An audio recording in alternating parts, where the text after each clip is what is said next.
Hi, this is Paul Hamilton. I'm going to tell you a story about how we just recently avoided a trike dual fatality, of which witnesses would have described this as, I saw him spinning into the ground. It was a beautiful day and light wind. On the way back, I found a pack of dolphins near the coast. Henry spotted the dolphins down below, and he said, "Hey, do a 180 and we'll check them out." And then I was adding the throttles to stay what I thought was in a level 360. So losing any of the altitude that we're seeing in this video right now was not planned actually at all to even start any kind of a dive. No, it was not. We were diving straight down to the ground. The ground came so close, so quick. It was an instantaneous kind of like confusion because I'm trying to pull it to level it and it's not moving. And then he reached and he pulled back at the same time I was pushing to the right, and we leveled out, and I hit the throttle more, and we leveled out, and then we started to climb. How long have you been flying aircraft? Aircraft, I'd soloed 150 in early 80s. Wow. And went into flying gliders about 12 years ago. I've been flying trikes for about 8 years. About 8 years flying trikes. How many hours have you accumulated? Just probably a little over 500 hours. Henry called me the next day. He was describing this. He thought that maybe your left wing had actually got a wind gust because it felt to him like you guys went 90 degrees, almost like a wing over, I think he describes it as. And after reviewing the tape, it was actually your right wing, your inside low wing, that appears that it stalled, causing that effect. And once it was stalled, the only way to recover from that spiral dive was to reduce the angle of attack by pulling in. Pulling in, right. We were diving straight down to the ground.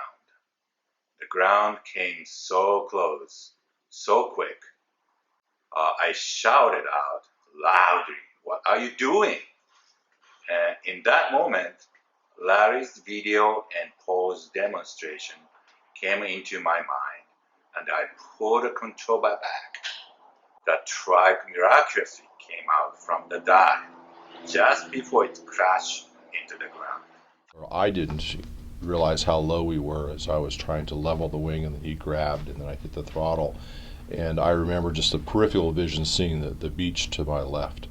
And it wasn't until Henry had looked at the video that later that night, and he called me the next morning, and he said, you don't realize how close we were to the water.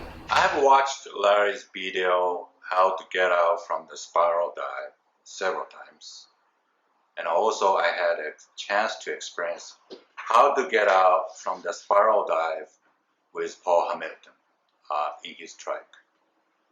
Even after this experience, I was not serious about the technique because I was pretty confident that I would never get in such a spiral dive because I always fly safely and don't do unsafe maneuvering. I mean, if you study it, you can see a little flutter in it. It looks like there is a bit of a stall. Well, you hear Ken talk about the bar being locked out and not being able to get that left wing down.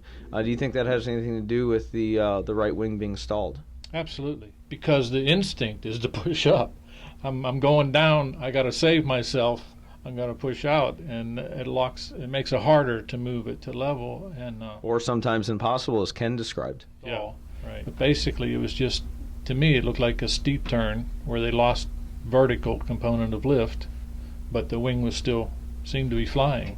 Now, if you go into a very high banked turn, we notice that our total lift goes way out here. So if we want to stay level, we need to generate a whole lot of lift here to just be able to get that vertical component of lift to be able to lift our weight.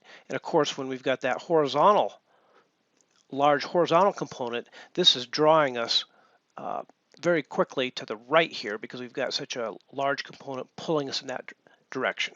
Is one, reduce the angle of attack by pulling the bar in, and two, bring the bar over to level the wings. Now here, if you push the bar out, it's going to speed you up into the horizontal direction, which you don't want.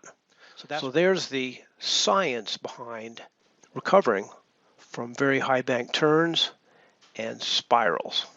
And we can find those details in the Weight Shift Control Handbook, Pyle's Handbook of Aeronautical Knowledge.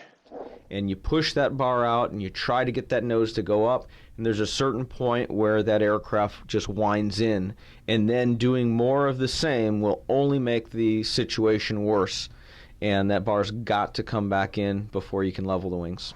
I could not thank you, Larry and Paul, enough. They saved my life.